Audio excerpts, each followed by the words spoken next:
Hey there, I'm Christopher Schoenwald, and welcome to Life as a show intently focused on helping people find their professional pathway by exploring and unearthing the details of jobs from around the world. Hey, how are you doing?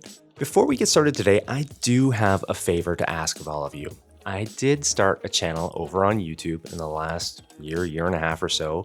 And yeah, I'm really trying to promote that. And the reason being is I think the content that I'm putting out here, we're doing all right with some of these guests who are coming on. And I think it deserves to be put in front of more people. And one of the best ways, of course, of doing that is through a platform like YouTube. Now, if you do interact with these videos on YouTube, that algorithm loves it. And that's the only way that it knows to continually share that content, put it in front of more people. So yeah, I could be a little bit biased here, but I think, finding out about some of these careers is great for young people. It's great for mid-career professionals. So yeah, subscribe, it would help a ton. All right, well, let's get into this episode today.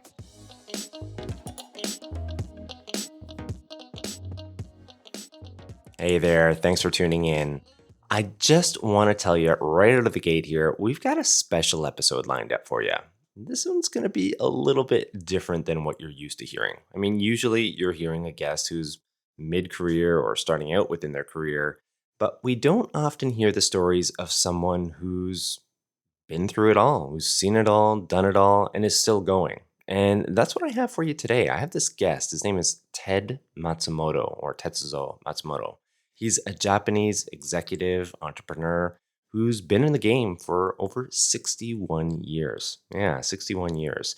And he proudly states his age of being 83. His career is just filled with so many different lessons and learnings and this intersection between life and living and business. There's just so much wisdom wrapped up in it all. And beyond that, there's this really killer story about when he was working with SoftBank Group, this major telecom provider, globally speaking, probably one of the largest ones.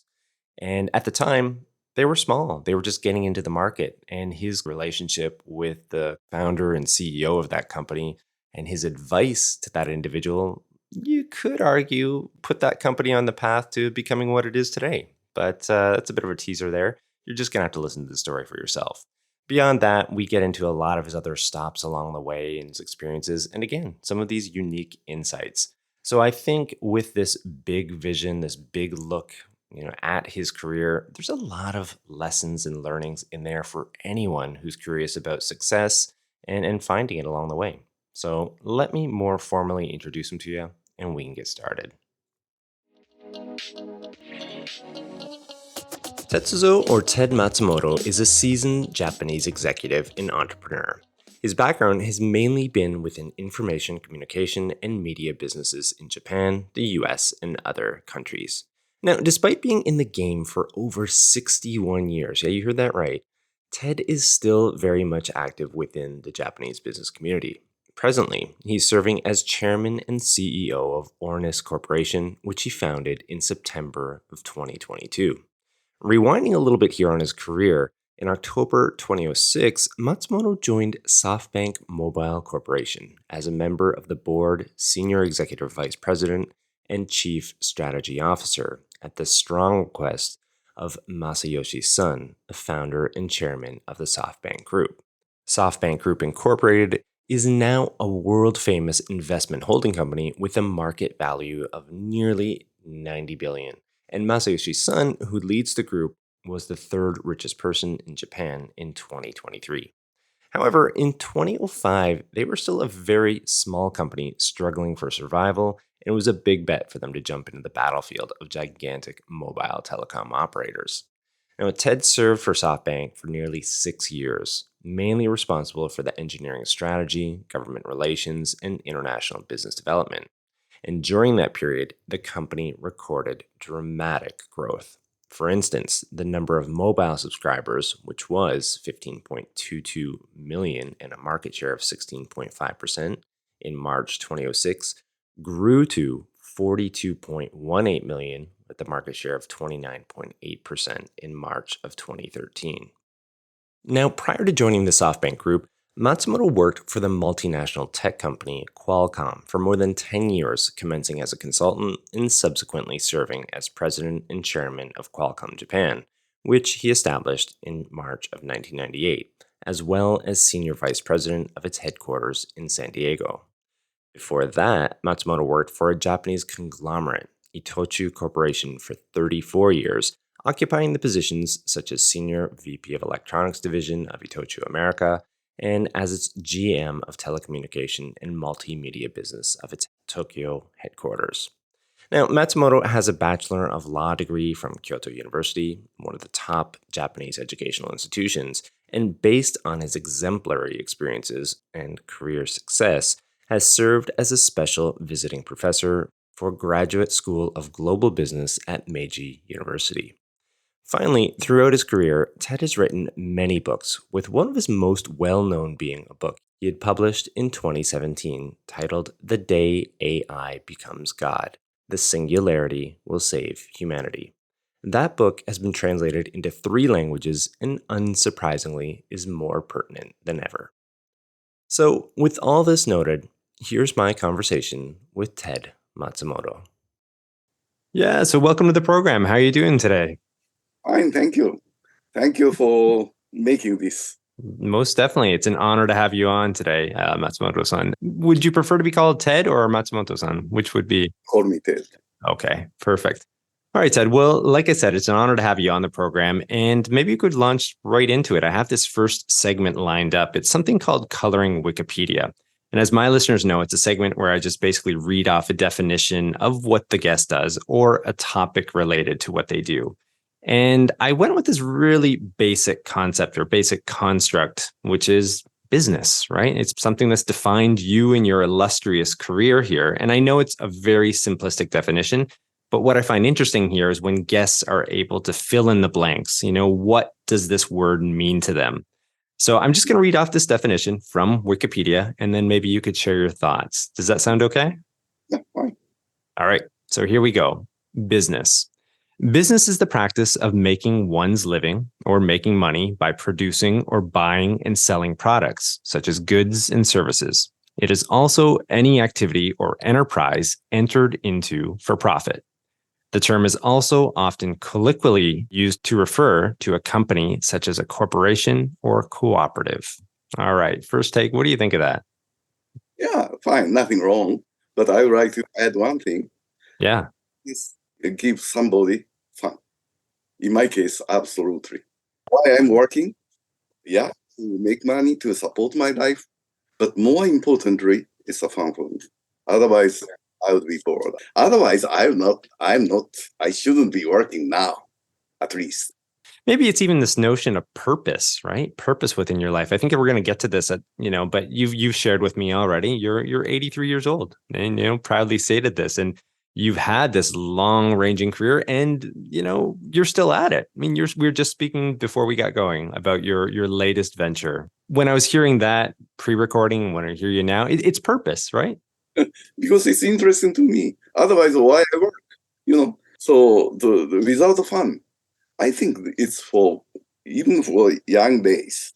When I was young, I worked hard to support my life.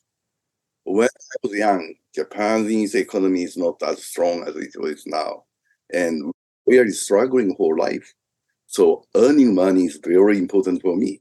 But even at that time, I'm always seeking for some fun in the business. Otherwise, I couldn't have been motivated enough. Yeah, yeah. I mean, curious about this as well, really quickly here. I mean, oftentimes when we look back on the past, I think it's human nature. We tend to romanticize the past a little bit. So, I don't know whether or not that's part of it for you, because I'm sure there was some struggles and difficulties in there, and we're going to probably get into those a little bit within the talk. But even during those moments of difficulty, were you catching yourself in acknowledging that, this is great? I mean, this is what I was born to do. Were you having those thoughts during those times?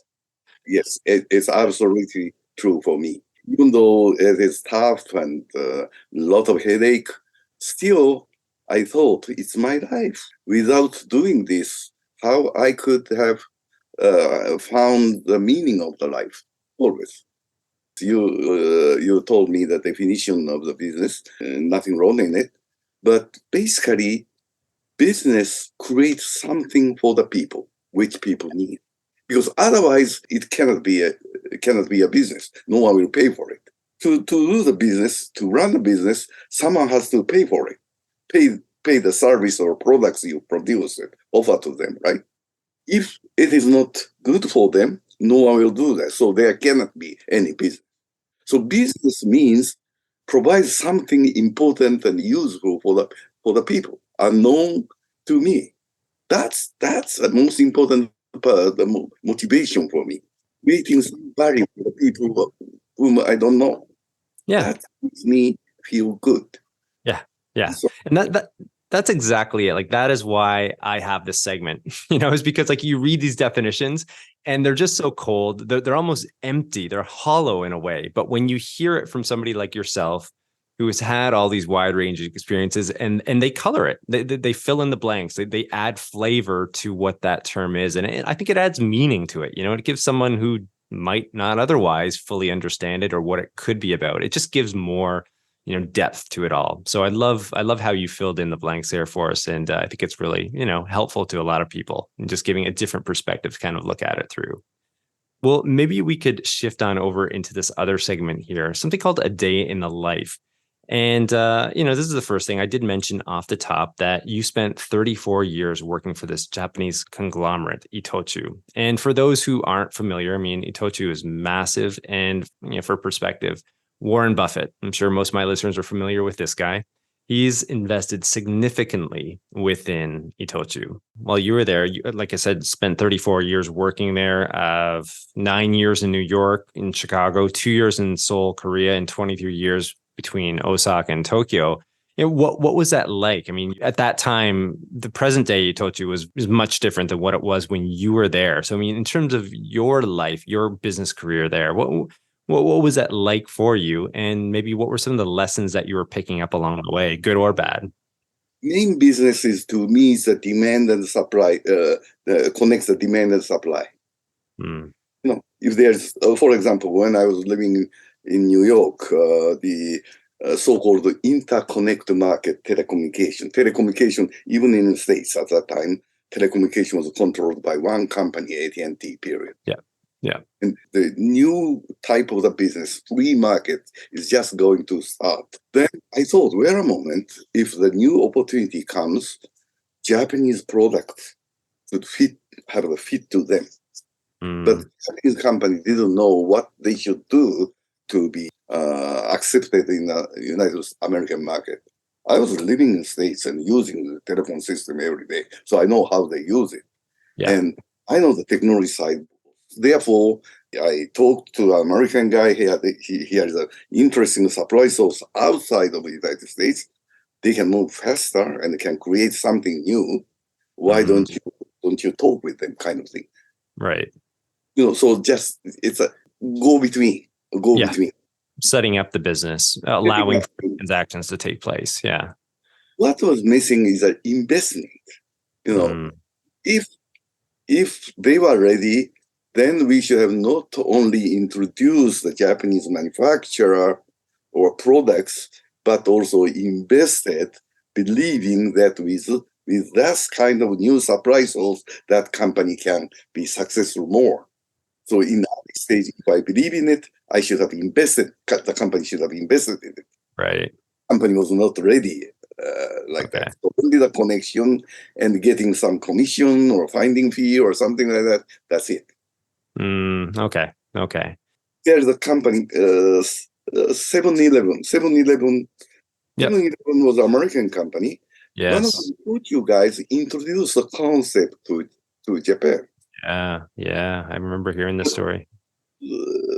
So group of the people, the guys who is running 7-Eleven in Japan now owns American 7-Eleven. Yeah. But at that time, Itochu only introduced the concept to them, hey, why don't you talk?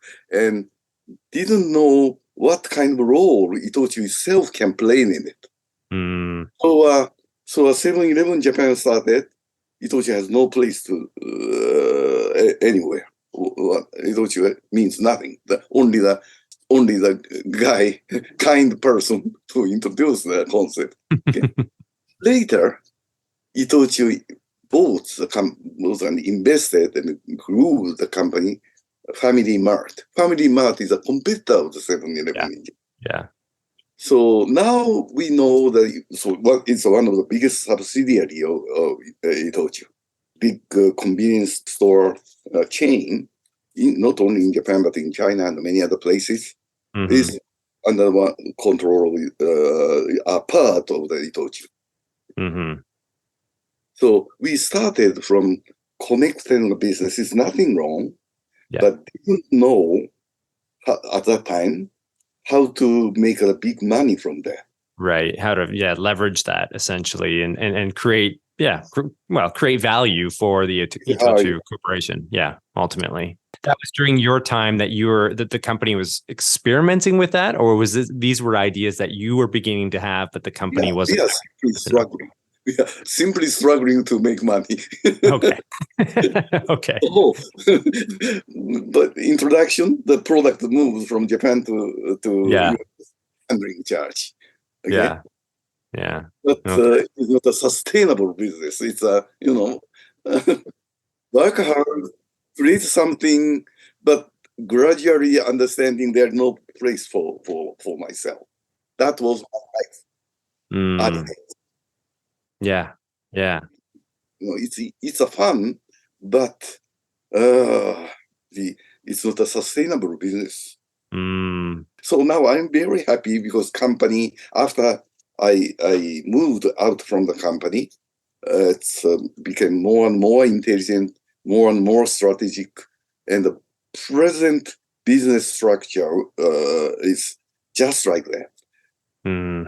Creating the business opportunity, connect them people, and invest in it, become a part of it. Yeah. So just to confirm that when you were there, were you beginning to have those kinds of visions? Like that's where the business should be going. But as stated, I mean, the company itself just wasn't there yet. They weren't ready for that. But were you starting to voice your sort of opinions on matters such as that? Or I sometimes talk about that. Yeah, Ted. Yes. Oh, it should be like that way. Let's have a drink. That's it. Entire business community in Japan was not matured in such way. Yeah. Okay. It wasn't ready for that. Marketers are marketers, traders are trader.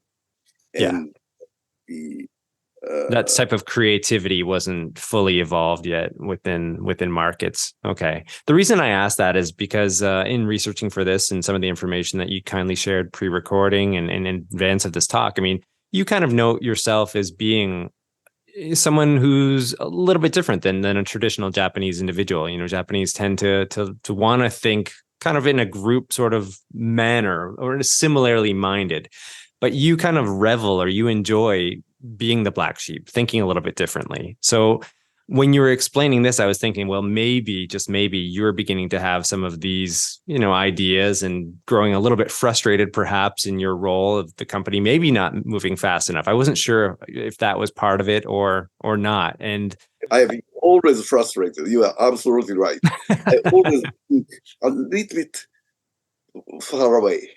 Yeah. I think I have been always seeing the future. Yeah. 70% right, 30% wrong, but well, that's still a pretty good track record, right? Yeah. Anyway, I'm always thinking, no, it shouldn't be like this way. It should be like that way. But the environment is not matured enough, so I feel lonely. It can't work until that's my life was a frustration. Okay. Well, sometimes frustration can be the biggest source of the biggest driver of success in a lot of different ways. And it, seemingly would be the case for you across your career, which leads me into my next question here, and actually a different segment, a Q&A discovery. We can kind of just continue this back and forth, but this is the next big fork in the road within your career. Again, as just mentioned, you'd been at Itochu for 34 years. And then at the age of 56, you decided to leave Itochu, where, you probably, had you just decided to say, you could have just rode off into the sunset there and probably had a very cushy sort of, life the rest of the way forward. But you ended up devoting the next part of your professional life to the establishment of the Qualcomm business in Japan. Maybe you could talk to me and listeners a little bit about that. Thank you for asking that. That is a interesting subject I would like to touch because it was very unusual to leave the company, like big company Yeah. like you, and in a pretty good position. Yeah. You're a senior level position. Yeah. In a massive company. Yes. What will happen? One day company will tell me, should have told me, okay, Ted, thank you for your long time working for us. That position you could have filled up is already filled up by other person. Sorry, no similar level position, but we prepared for you a good position in the subsidiary company. Why you should take the position of the president of XYZ company, 80% owned by Itochu or something like that? Yeah. Absolutely hated that because I didn't like that concept. Even though Itochu control that company, then there should be the people who was working directly employed by the company and worked hard, and all of a sudden, top guy came from the parent company. Yeah. That would be. That's a tough move. It's a tough. Yeah. I didn't like it. I really hated that. Therefore, I shouldn't be the person. If the company asked me why don't you be the president of this company? Nice company, making money, good position. How I can say, thank you very much, I'll take it. Absolutely no possibility. Wasn't for you. Yeah. So therefore, I just thought, however tough it may be, I will get independent and do my own business. So when I left, now there are a lot of people because the startup company is more recognized now in Japan. But at that time, absolutely, there's no concept of venture business or whatever. Yeah. Some, but very small. Okay. Therefore, when I decided to leave the company, many people asked me, "Why? What happened?" Right. Yeah. Highly unusual. Yeah. I was nervous. I was not sure if I can support. Of course. Yeah. But I thought I have no other choice but challenge. Okay. So the Qualcomm is not there. Qualcomm only offered me the consultant position, so I accepted that. I liked that. I thought a big future for the Qualcomm. So, consultant for Qualcomm is a good business, but one company can support me. So I have 10 clients at that time when I started. Qualcomm is one of it. And actually I started knowing, wow, Qualcomm's potential is far bigger than others. Besides Qualcomm, one American company is Westinghouse. Westinghouse just bought CBS. So it's a new business for them. I knew something broadcasting business in Japan. So they thought someone who knows the Japanese broadcasting business may be useful for them. So I signed up the consultant company. I signed up many consulting companies, but it's not a sustainable business. It's not a final target. It is, I thought I should earn some time to find some new job, which I devote my life. But I started understanding Qualcomm's potential is really, really huge. So when Qualcomm wanted to has planned to make their own subsidiary Japanese company, I raised a hand. I should be the right person. They said, Ted, but you have many other clients. Forget about them. All I have to do is sign the contract. Yeah. So I bet my life in Qualcomm, and it was a very right decision. Mobile was just arising. Qualcomm was a small company at that time, only 400 people. But yeah, certainly a big decision there. But yeah, I would say it turned out well for you. No, I think my judgment was right. Mobile is one of the most important industrial segment, mobile communication. Yeah. The Qualcomm's technology was the right technology. And of course, there's a big political barrier, but I had a guts to fight against the very conservative Japanese industry culture and governmental regulation, and somehow made it happen. So I'm still very proud of that. Tell me a little bit more about that. I mean, what were the big roadblocks? What Oh, was getting in your way as far as that? in Japanese telecommunication is almost 100% controlled by NTT giant. NTT monopolized, just like AT&T. Right? Yeah. And unlike the United States, they didn't break them up. So NTT, broken them up finally, but NTT's power was far bigger in the industry. And NTT, unlike American mobile operator, telecommunication operator, NTT has a huge R&D, and they are big engineers. So all the technology is controlled by NTT. Yeah, it's all held there, isn't it? Of course, that's I didn't like that kind of situation. So Qualcomm was a challenger. Qualcomm tried to sell their technology to NTT. NTT should have said, no, thank you very much, but we have a good engineering source. We have no need to count on foreign technology. Mm. We have technology as well as the political power, and all the market has been almost monopolized. So it is a very big giant to challenge against. Of course, I am not the person. There are many people like Mori-san and many people challenged the NTT Docomo's philosophy, this monopoly. So I would like to be a part of it. I would like to be from the technology side. It was interesting. Motorola was a big player in Japan. Qualcomm is new. Motorola is big. But I was involved in it. I was very much interested. From the American U.S. government, I'm the American, right? I'm working for American company. So the important guys comes from the Washington, D.C. to talk with the Japanese government.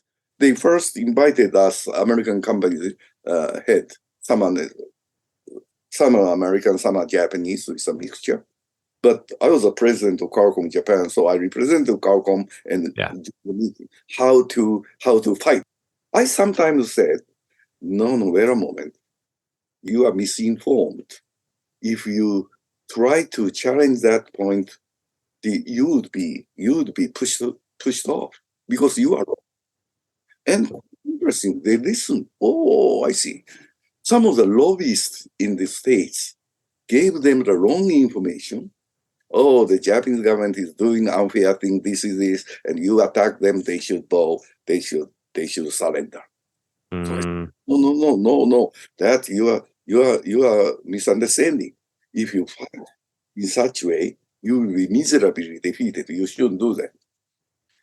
Saying that, U.S. government saved the faith, and Japanese government thought, oh, Americans are not stupid. It worked. And I was very happy knowing that American government is very fair. They listen. And it does make sense. They listened and changed their way. So I had a very interesting experience in it. I bet. Yeah. I mean, when you're at that level and it's involving governments, it's involving lobbyists, and shifting markets, essentially, breaking up markets or monopolies. Yeah, I'm sure it would have been a very interesting time. And also kind of leads me to this other point, again, in researching for you.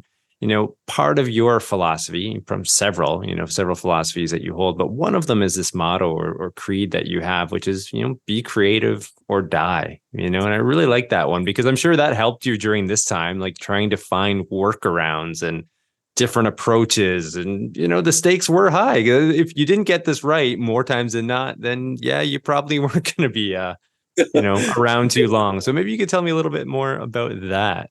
Because my life, as I told you, I have to find a new business. Otherwise, I had no sustainable business.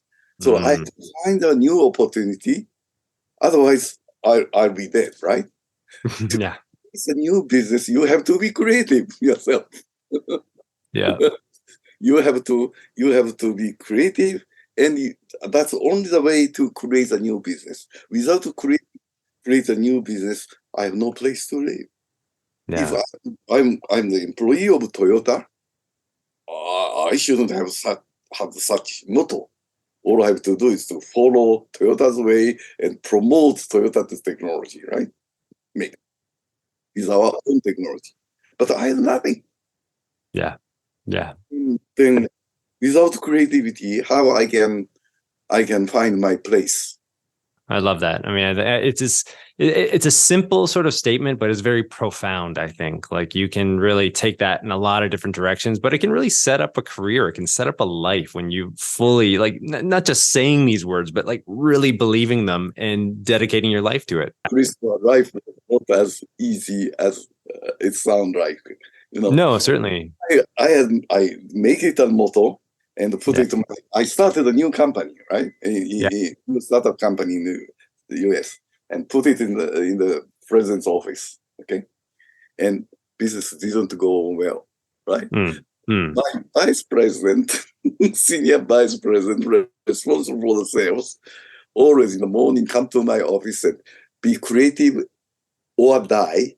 They make a cancel the word or and say and.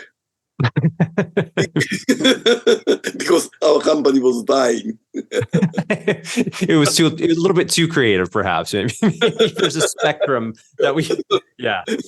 So, oh my gosh. So I wiped out and then next morning again, be creative and die. It was hell. I experienced a hell. Yeah, yeah, yeah.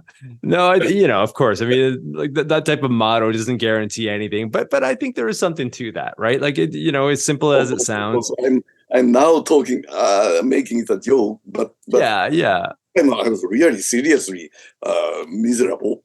Okay, I never changed that motto, Yeah. even with such a terrible the experience. Still, I have never changed my motto: "Be creative or die." And at my age, I'm still believing: "Be creative or die."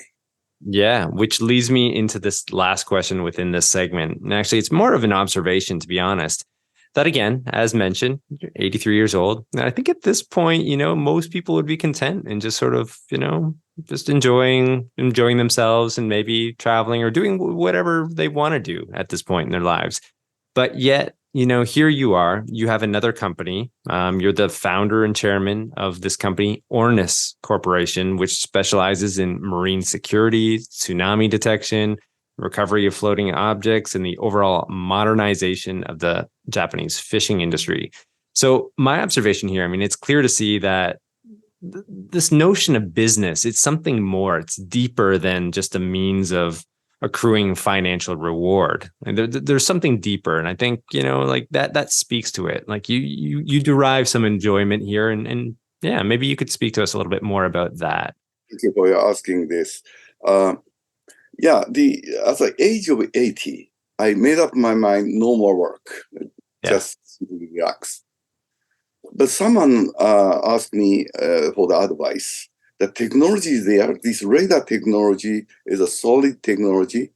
And of course, if you utilize a new AI technology or the big data analysis or something like that, it brings a more interesting business.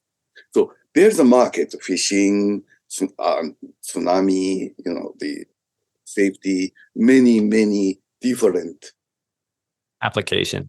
Yeah. applications.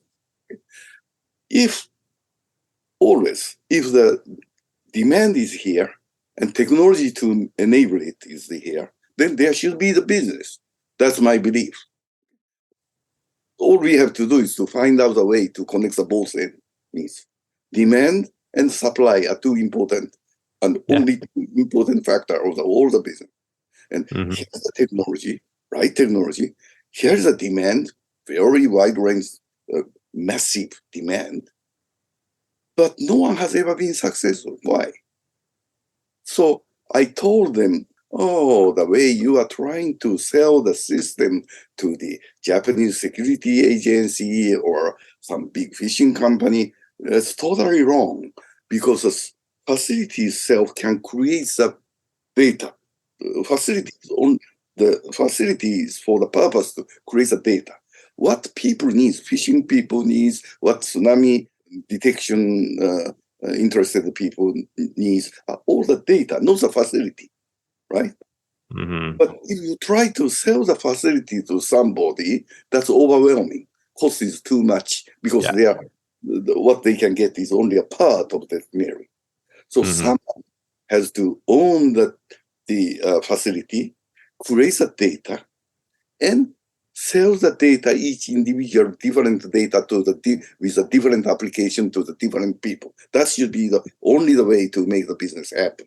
So my job is ended. I gave the advice. The present way you can never make a success. You should do that. Yes, who can do that? Actually, the big company will not be interested because it's a very complicated business, and still the sales volume is not such big. So a big radar company will not be interested. Itochu kind of company will not be interested. Yeah. So that's a typical startup company's business. So I said, yeah, if I were 30 years younger, I should have done it because there's opportunity. And there's people who invest, venture capital is everywhere. That's a typical venture business. But would you find out somebody who can do that? I got no idea, right? Because if it's a simple network, this is a pretty complicated. Requires the knowledge and human contact, the various government organization or private sectors. You should understand this and understand that. And that's a very complex business. Only the matured business person can do that. Yeah. But matured business person, almost matured business people are already retired and enjoying their life. Oh, it's the time to relax. In the States, that those people who develop the technology, they are basically in the university. Engineers have been working. And by the way, they are the part of the ORNIS, my company now. I have contracted with each of the professors and bring all those technology and make it one thing. But in the States, many professors get independent, start a new business, just like Qualcomm. Qualcomm is like that. Qualcomm was started by 7 professors, and the capital came from the angel investor came and made a company. Yeah, States is still not.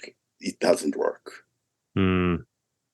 So the professors are more conservative, not interested in the business, no idea to create a business. Business people are not too much technology oriented, and talented. Those people who can make it happen already retired. So wait a moment. I'll be one of the person, one of the few people who can do that. Yeah. But I'm too old. But if I change that part, if I eliminate the word I am too old, then I am the right person. Yeah. And I can't find the other person. Then what's your answer? I thought I shouldn't say, sorry, I'm too old, I can't do that. And sorry, I can't find anybody because not too many people can do that. Then Japan simply equal down thing. So I made up my mind. Okay, all right, I'll do that myself. Wow, there you go. It's a relatively small business, but pretty difficult business to make. Sounds like it, yeah. Complete. So I am not interested in big business or small business, but difficult business stimulate my interest. If it is difficult, it's worthwhile to tackle. Yeah. Be creative or die. There you go. Right. I mean, like, I think there's something to that. Like, if you put yourself into these things, like, again, fulfillment, purpose, a lot of these things are derived from that, and there's value in all of that. It's the people sometimes that at different segments of their life that get complacent or get just sit on the sofa, sit on that lazy boy recliner and just watch TV. Like that's where things start to fade out. I think for people, like the longer that you can keep driving yourself and challenging yourself, like that's where life satisfaction comes in, or at least that's where like a lot of research is indicating those types of results. Yeah, It's people like yourself that stay involved and they don't get hung up on a number. So I think it's admirable. I really respect that. I hope when I reach that point that I'm still charging ahead in such ways. I think there's something to that. Is what I'm getting at here. I thank you very much for saying that. I'm, I would like, at the end of the day, I would like to give the people the message. Hey, this is a way that Japanese economy can be more, how to say, more active, Yeah, dynamic. yeah, exactly. And that's exactly what Japan needs right now too. So all the people should do the same thing as I'm doing. Too Mm. early to retire and relax. Yeah, yeah. Well, you can relax as well. You just got to pick your moments, I Yeah, suppose, right? work is relaxing for me. Oh, there you go. You're on to something. You figure something out that most people haven't, I guess, if you're making statements like that. I do want to move on to this water cooler story segment really quickly here because we do have one more topic after that I want to get to. And this story, though, I don't want to skip over it because I think it's a really interesting one. And it's returning to your SoftBank days. And it's this fascinating backstory. So this is before the SoftBank group, which now, of course, is globally famous and holds a market value of US $90 billion. This massive, massive telecom company group of companies here. But this story takes place before all of that, and it involves the current SoftBank Group president, chairman Masayoshi's son, who is making overtures to you while you were at Qualcomm about joining SoftBank. And yeah, I thought it was just a really interesting story because at that time, again, they weren't even in the telecom business. It was a very, very small company. So maybe you could fill in the details of what transpired there. I think it's a really interesting story. If I started talking about Masayoshi Son, I need at least 7, 8 hours. I bet. Yeah, you could have a book just on him probably and your And experiences there. Masayoshi Son is a really interesting guy. Yeah. Um, he's very unusual.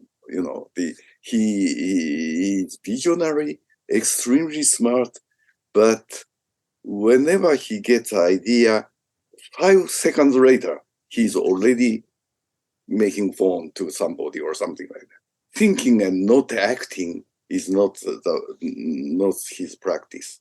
He's always thinking, always get idea, and he's also a creative or die kind of person.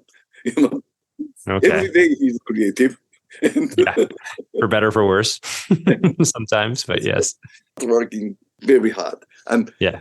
that time, that Masa-son was almost dying because the business he was running, it's a ADSL business, new internet business, uh, didn't work as he originally intended, originally envisioned. So he was really struggling. But he thought, okay, that meant this didn't work well as he anticipated. But far bigger market is there. Telecommunications should definitely be the promising world, and mobile area is far more promising than what he has been devoting. So he tried to do everything to own a part of the mobile communication business. Yeah. Yeah. So that's the reason why I was already working for Qualcomm and challenging the huge Docomo. Yeah. So we are the kind of same kind. I came from the American, representing American technology. He was an entrepreneur to start a new business, head to head, compete head to head against the big giants. Mm. There's some commonality. So he approached me and why don't you run this business? Because we don't know well about the mobile business. You obviously know that. You know? But I found absolutely it's impossible for him to challenge and win because the money required and everything is far bigger than he thought. Yeah. So I told him I'm sorry. Thank you very much for your contacting me, but I cannot take such a big responsibility, and I have no confidence to be successful. And I do recommend you not to do that. Full stop. He asked me then what to do, why. I have a reason why it won't work, and he listened. And but he's the last person to give up anything. And then what to do? So I said, no. So there's a business so-called MVNO, without owning the network, using someone else's network and do the business on it. At that time, Vodafone was struggling. Vodafone is the world's biggest mobile operator. Yeah. Knows how to run the network and already active. They are number three, third biggest operator. Only three operators, one of the three, big three, but struggling because they don't know how to sell it. I thought SoftBank Masason knows 10 times better, 10 times more capable to sell it. So it's a combination, good combination. So to approach, my recommendation is to approach the Vodafone and offer the MVNO type operation. Probably SoftBank will sell 10 times more than, at least 3 times more than Vodafone itself. Then gradually Vodafone will become more dependent on SoftBank. Then it's a time to offer the joint venture or something like that. That is a strategy I recommend. Yeah. And he immediately started working in that direction. And I'm very happy that he followed my advice. Okay. And 1 year later, again, Masason approached me. Hey, according to your advice, I bought Vodafone. And that must have been quite the phone call. Yeah, I forgot the number, but it's a huge amount. SoftBank was still a small company, but he got to pay a big amount of money to buy out. His guts is 10 times bigger than I or than anybody else. I have pretty big guts, but in comparison with him.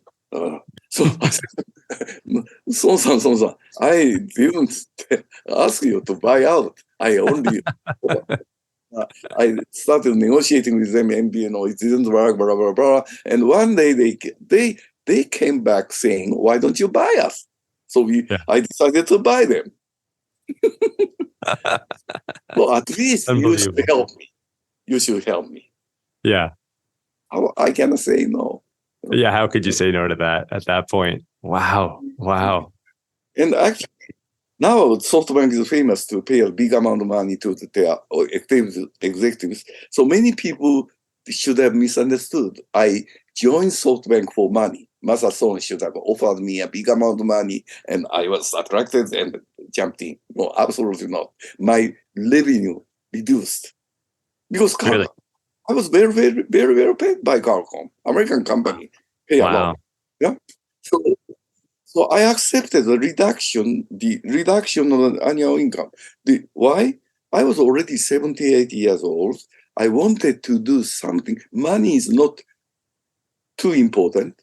Yeah. When you are young, money is very important. If you have a lot of money, you can invest it for the future. Right? Therefore, I have no criticism of those young people who could be criticized too greedy. Greedy is a good thing because they need it. But old man doesn't need money. Yeah. You reach a point, right? Not too much future. Money is necessary for the future. Yeah. Okay? To make a fun, seeking for the money is not so. It becomes about something else, doesn't it? Later on, I suppose, and maybe the challenge of it all. Once you've reached that point where you know you're comfortable enough, and then it becomes something you want to personally fulfill a different sort of aspect of your life. Helping a crazy guy like Masason, see if he can really do it. See if you can do it, with him. If I can be a part of it, I feel good. So that's okay. Well, and the rest is history, right? Like I said, I read off the top some of those stats of what SoftBank Corporation or group became and what it grew into, especially during your 6 year tenure there. I mean, 6 years. But I stayed advisor, senior advisor for another 8 years. Okay. So yeah. Until recent. After I left the SoftBank board for 5-6 years, I worked as an advisor to them. Okay. All I right. was somehow involved. Yeah. At Yeah. the time, Sasson grew this way. Yeah. Yeah. Definitely. Definitely. No, I love that story. I love that story. Are you getting any other calls, crazy calls from Sun these days? No, I haven't talked with him over 5 years. No. No. Okay. All right. All right. Well. Maybe 5 years I didn't. Yeah, because I was outside of the country. Yeah.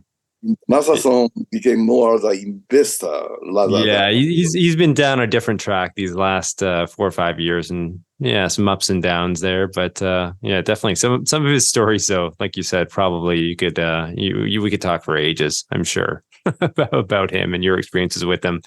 But I do have one more thing that I want to get to. Is that all right? Or you have something else to say?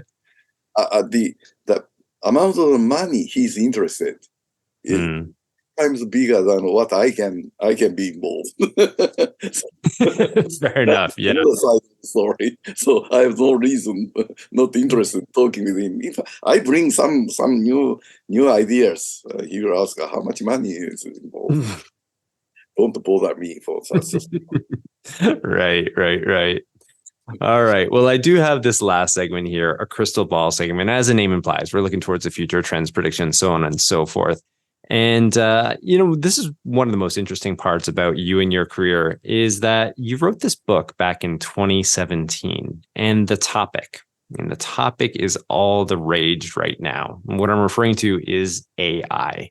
And again, yeah, you wrote this in 2017. And the book itself is called The Day AI Becomes God, The Singularity Will Save Humanity. So I think that's compelling unto itself, is that, right now it's an issue. People are talking about it, but you had the foresight to kind of look at this, several years earlier. So that's interesting enough. But then also, too, like a lot of these discussion points on AI right now, there's some excitement there, no doubt, but there's a lot of apprehension. There's a lot of fear and, towards like the threat that potentially AI poses towards a lot of things, whether it's people's jobs, whether it's, on the scale of humanity itself. But your book itself and what you argue is almost contrarian. It's basically that humanity is surely destined for destruction unless humans cede control to AI. So I'd love to just launch into it right there. By the way, the word singularity, when I first heard about the singularity, I was very much interested. And quite coincidentally, Masason was extremely interested in the same word around the same time. I've never talked with him about AI because I was already living in a different world. But Masason is still very much interested. He's now very much interested in that new one. From my view, but I started thinking about AI and the singularity from the philosophical viewpoint. He was interested in the actual business viewpoint. Sorry, just to rewind a little bit here and to add clarity, what do you mean when you say singularity? AI's power becomes far beyond the human capability. Okay. That's a mathematical word, singularity. In one point, the AI will become a different kind of things. It's a certain point, AI go beyond beyond the human's tool. Okay. Yeah. Sorry to interrupt there. I just want to make sure that listeners and for myself as well, I'm fully, on board. Yeah. The question is when singularity comes. What I said in my book is 50 to 100 years. Okay. Now, my book, it was written 5 years ago. Only 5 years has passed. Then when I see the present situation, well, okay, I'm doing pretty well. The progress curve will be like this way, right? Yeah. And it's only this, out of 50 years, 5 years, still this. 5 years will be far bigger than the change we are seeing now. And the next 5 years, it goes, and it will become the kind of thing is beyond the imagination of the people. Yeah, well, I think that's what's unnerving a lot of people because of what that represents or could represent, I guess. Yeah, sure. All the people should think about that. Otherwise, too naive, too optimistic. Yeah. People, what people are saying. Some people saying, but human beings, the AI cannot go beyond the human beings because they have no heart. Of course, they have no heart.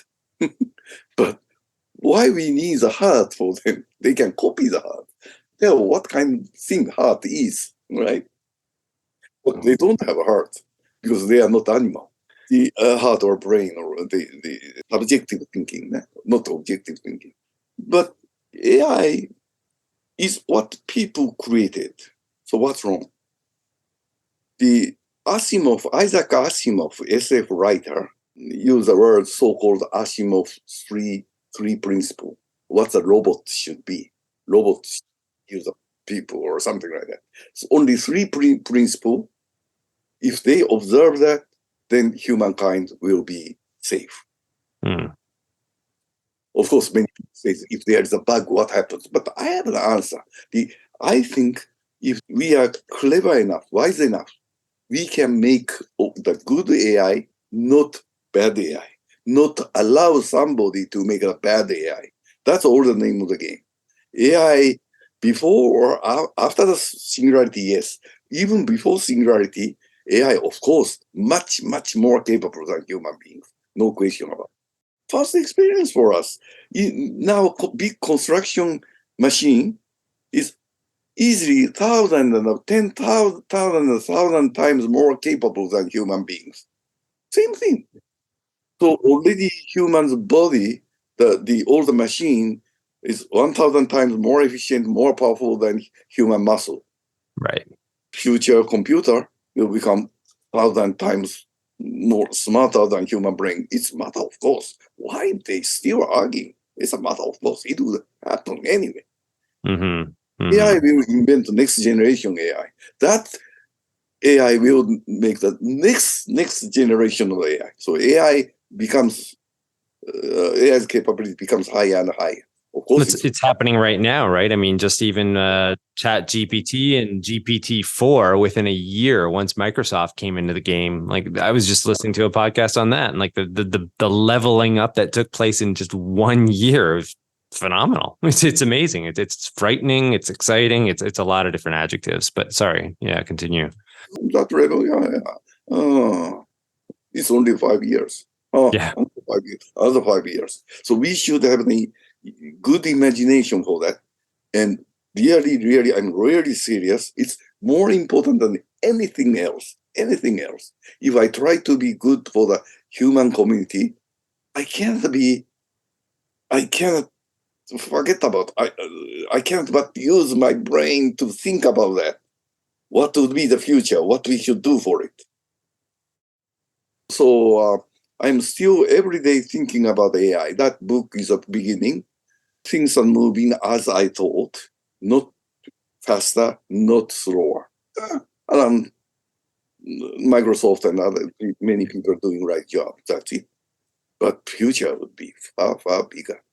Then many people are saying that, you have got to be careful about the future. Of course, we have got to be careful, but we shouldn't. Some people say, we shouldn't touch it. No, not possible. Not possible. If we don't do that, some other people do that. If Americans don't do that, Chinese will do that. If Chinese don't do that, Indonesia will do that. Someone will do that. You can't stop what human beings will do about AI. Then, if you believe you are a good man, you have got to do that. You shouldn't sabotage it. So sorry, just to clarify, you're saying that we shouldn't, like humans shouldn't be interfering with its development, just letting it go, or we should be?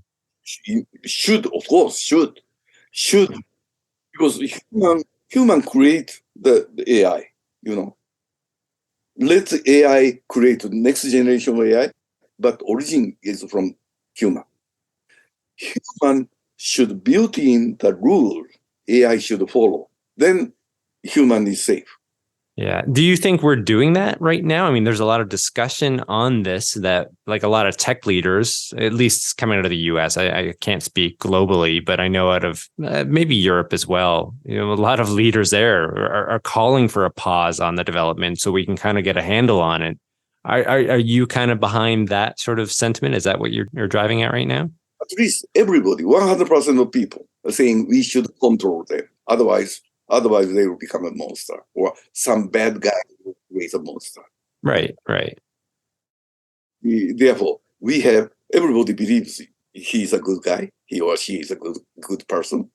Mm-hmm. So he or she should do something. That's a consensus, 100%. So that's the right way to do. Only the question is how. Yeah, exactly. We have no regulators for this just yet, right? Like there's no policies for this in place. People don't know how to handle it. And I think that's part of the apprehension about all of this right now, is it's still moving forward despite the acknowledgement of people like yourself and others who are calling for maybe we do kind of need to get a handle on this and better understand things so it doesn't, like you said, turn into this monster. But at the moment, that's just not happening yet, is it? Yes, but they at least started discussing seriously. That's true. That is true, yes. We shouldn't be too behind. Technology will grow anyway. Yeah. You can't stop some other engineers do that. They will do that. Many people do that anyway, right? So take it assumption that you can't change. Then all you have to do is to catch up with them from the moral side or control side. Technology side, you can't stop it. And speed is much higher than you imagine. So you have to think more, talk more, discuss more to decide how to control it. But if we are too much relaxed, it will become too late. Yeah. This other point, though, that you make within the book is that if we don't allow AI to develop, in this manner where we are controlling it, as we we're just discussing, that humanity itself is on a course of heading towards destruction. So you're arguing that we need AI within our lives. We need it to be a major part of our lives. Maybe you could explain that idea really quickly, too. I'm saying not too many people are saying that. Many people are saying AI may destroy, jeopardize human beings. I'm saying without AI, we have no. Yeah, exactly. I mean, that's a very contrarian sort of approach and look at it all, which I find really compelling. And I'd like to hear a little bit more about that, the reasoning. People are too optimistic about the human being's nature. In the Cuba crisis, we are so fortunate because the Russian submarine captain was good enough. Stop it. If it's left in the hand of the entire human future was in the hand of Russian submarine captain. If he has some psychological problem, no, do that, shoot. Then it's a different story. Human beings may not be existing here. We are so close. If without someday we should surrender all the power to AI because AI is more rational than human beings. Human beings are unpredictable and has a strange emotion. Human beings has already Heil Hitler. The Adolf Hitler was there. He is one of the human beings. And German people are very intelligent people. Gerasi, Beethoven, Kant, Hegel, all the philosophers and the artists was German. And all those German people, Heil Hitler, you decide we follow. Okay? That's the nature of the human beings. We couldn't control Putin. We cannot control Kim Jong-un, young Korean leader. Yeah. Sorry to interrupt here really quickly here. I think this is part of the fear with AI going unchecked, but we were just speaking about this point of having some checks on AI, but without it is exactly what you're speaking about, is that AI doesn't have a heart, right? It's highly rational. And it would, it reaches this point of maturity where it recognizes that humans are this wild card consistently, that we're not needed. You know what I mean? Because of that point of what you're just making, which is really quite interesting as well to kind of consider. But yes, absolutely, you are right. Okay, human beings can make it. Give the AI. Tell the AI, I may go crazy, but you are more rational than I. So you stop me. If I was wrong, you should kill me. If Vladimir Putin, had a good AI, do you think he invaded in Ukraine? I don't think so. Putin miscalculated, and he had a strange dream of the big Russia or something. Very human. AI, if he has a good AI and rely on that AI, if Putin order the AI, give me the advice anytime. If he asks the question, should I invade Ukraine? AI should have answered, no, you shouldn't because of these reasons. Because he wasn't rational. General working for Putin has their own personal interest. He should look better, nicer, he should look braver, something like that. All because they are human beings. Human beings are most dangerous, far more dangerous than AI. Yeah, I guess the angle that we're looking at here is this notion of AI being a tool, right? And if we're considering it from that angle, where as humans, like our history as we evolve, and we're evolving with this new tool by our side, and the way you're explaining it, it makes complete sense. I think I think where it gets like scary for people is if they're not considering AI as a tool, or the constraints aren't there, or if we're considering AI without constraints and AI is using us almost as a tool, then that's where things get a little bit, convoluted, I suppose. But I think what you're driving at here is us moving forward and humanity moving forward with AI as this super tool for us to evaluate decisions of, like geopolitical issues you were just speaking about, and several others. I mean, food shortages, poverty, things like that. Yeah. Know how dangerous human beings we ourselves are. Yeah. And develop the tool who controls, who guides to the right way. AI has a power to do that. Without AI, if human beings is put in laissez-faire, then our future is not bright. There should be some mistake someday. We survived the Cuban crisis. We may survive some of the other crises, but someday we may not be too lucky like that. It's the end of the human beings. Because of nuclear power. People are afraid of the AI's power, AI weapons power, but nuclear power is already there. Or new virus. They will invent a new virus, believing this is good to kill cancer, fight against cancer. But by mistake, they may create a monster virus. Monster virus may be even more dangerous than nuclear weapon.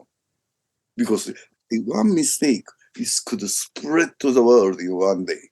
So we need the super intelligence not to make it happen. I'm sorry, human beings has no such super intelligence by ourselves. Then we have to first create the AI and let super intelligence AI to control us not to make a mistake. That's only the way human beings can survive. I'm really serious. Not many people are saying that. Yeah, you're right. I mean, I have been following along with this AI discussion, a lot of different mediums, online, in print, a lot of different places, podcasts, you name it. But you're right. I mean, I haven't heard this perspective all that often. And I'm sure this is something that you get into within your book in greater detail that we could ever do justice to within this talk. Before wrapping up, let me add one more word, okay? Sure. The day AI becomes God, if I have the chance, next book of mine should be titled how to make AI God. This is a prediction that the AI becomes a God, will come, should come, and will come. What is missing? How to make it happen. So my next book should be how to make AI the God. There we go. Be creative or die. It all comes back to that. It all comes back to that. I love it. I'm looking forward to getting my hands on that book when it's ready. So I definitely encourage everyone to go out and pick up a copy of this book. It's called The Day AI Becomes God, The Singularity Will Save Humanity. But Ted, I mean, I've got to say, it's been such a great conversation, and we're well over an hour now. You've been gracious enough to give this much of your time, and I'm sure listeners are just going to absolutely, really appreciate this talk and all the insights and wisdom that you shared. So thank you so much. Thank you very much for giving me the chance. Thank you. Now, for those interested in learning more about Ted and his work, you can do so via his present endeavor, ornis.jp, or his book, The Day AI Becomes God, The Singularity Will Save Humanity. I will have those links in the show notes, so you can check them out there. And if you like today's show, please be sure to tell a friend and share. To show further support, you can rate, review, and subscribe wherever you access your podcasts. And lastly, head on over to YouTube. I do have that channel over there, as noted off the top, where you can check out highlights from the actual conversation. And finally, don't forget to join us on the next episode of Life as a, where we'll continue to explore and unearth the details of professions and the people behind them. I'm your host, Christopher Schoenwald. Until next time, stay curious about life and living.